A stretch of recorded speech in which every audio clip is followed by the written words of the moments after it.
কার্যক্রম নিষিদ্ধ আওয়ামী লীগের হবিগঞ্জ জেলা কার্যালয় খুলে দেওয়ার কয়েক ঘণ্টা পর আবারও আগুন দিয়ে পুড়িয়ে দেওয়া হয়েছে। বুধবার সকালে একদল নেতাকর্মী বন্ধ কার্যালয়ের তালা খুলে সামনে জাতীয় পতাকা উত্তোলন করেন।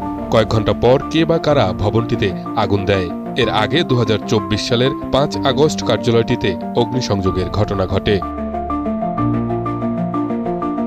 প্রত্যক্ষদর্শীরা জানান, সকালে আওয়ামী লীগ, যুবলীগ ও নিষিদ্ধ ছাত্রলীগের নেতাকর্মীরা কার্যালয়ের সামনে জড়ো হন। পরে তালা খুলে ভবনটি উন্মুক্ত ঘোষণা করা হয়। এ সময় তারা বিভিন্ন স্লোগান দেন।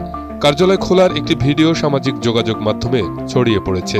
ভিডিওতে বলা হয়, বঙ্গবন্ধু কন্যা শেখ হাসিনা ও হবিগঞ্জ জেলা আওয়ামী লীগের সভাপতি মোহাম্মদ আবু জাহিরের নির্দেশে কার্যালয় খুলে দেওয়া হয়েছে।